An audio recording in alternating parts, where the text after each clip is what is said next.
Welcome to the DOGE Diaries, diving deep into government efficiency. So this whole remote work debate is heating up again, huh? It's like a broken record, isn't it? Every few months, we rehash the same arguments. Well, this time it's DOGE, right? Musk and Ramaswamy at the helm, and they're not known for subtlety. True. And with Trump back in the picture, it's going to be a whole different ballgame. Big push to get everyone back to the office, regardless of, well, anything. But is that the right move, though? I mean, the Ernst report paints a pretty bleak picture. 1/3 of federal employees fully remote, only 6% in-person full-time. Hold on, those numbers seem inflated. Remember the OMB report? Much lower, closer to 10% fully remote. Big difference. So conflicting data. Typical. Makes it harder to have a clear picture, doesn't it? Exactly. But the argument about underutilized buildings is a valid one, isn't it? $8 billion annually on empty office space? That's a tough pill to swallow. Yeah, but what about the cost savings of not having everyone commute every day? Reduced carbon footprint? There are two sides to that coin. And what about employee satisfaction? The BLS report showed a link between remote work and higher job satisfaction, lower turnover.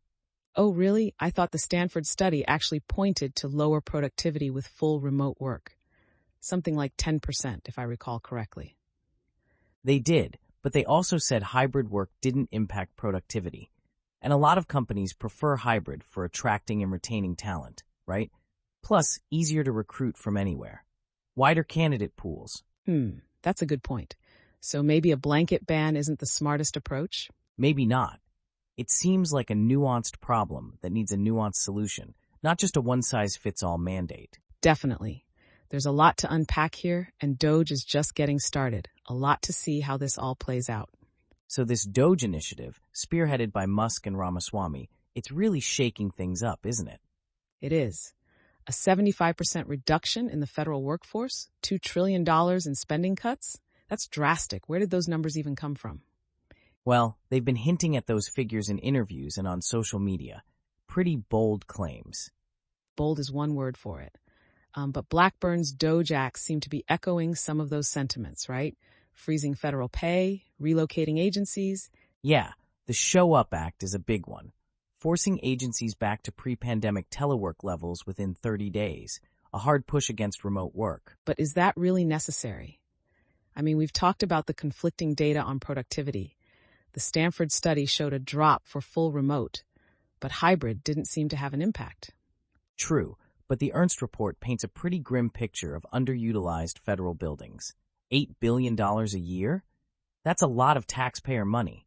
Yeah, but what about the OMB report? Their numbers on remote work are way lower than Ernst's.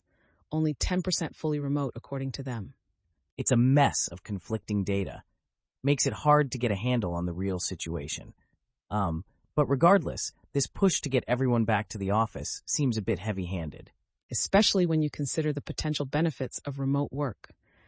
Cost savings for both employees and the government, higher job satisfaction, lower turnover, wider applicant pools. There's a lot to consider. So, Blackburn and Tenney are really doubling down on this government efficiency thing with these DOGE Acts, huh?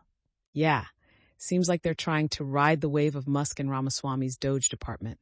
But a 75% reduction in the federal workforce, $2 trillion in cuts, those are some lofty goals. Well, these DOGE Acts seem to be laying the groundwork for that. Freezing federal pay, relocating agencies, it's all part of the plan. The Show Up Act is interesting.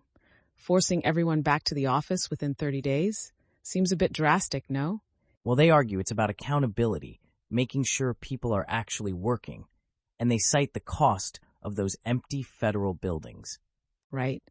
But we've talked about the potential benefits of remote work. Increased productivity in some cases, wider applicant pools. There are trade-offs to consider. And what about relocating agencies? That seems like a logistical nightmare, plus the potential disruption to those communities.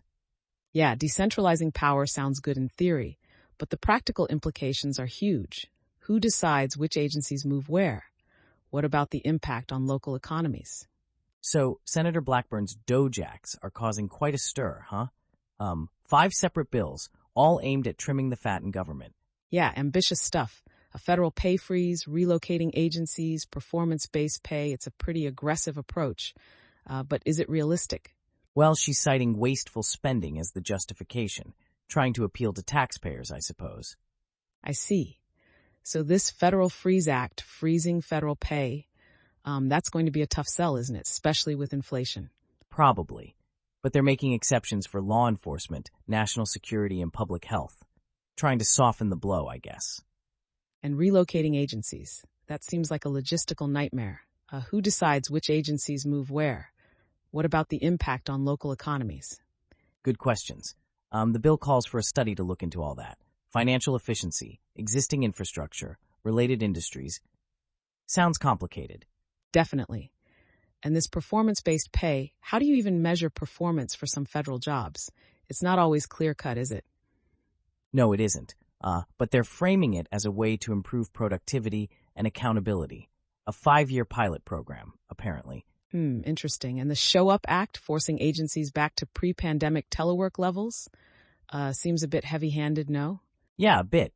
30 days to reverse course? That's a tight deadline, and it limits agencies' ability to expand remote work without congressional approval. They're really cracking down. It's a bold move.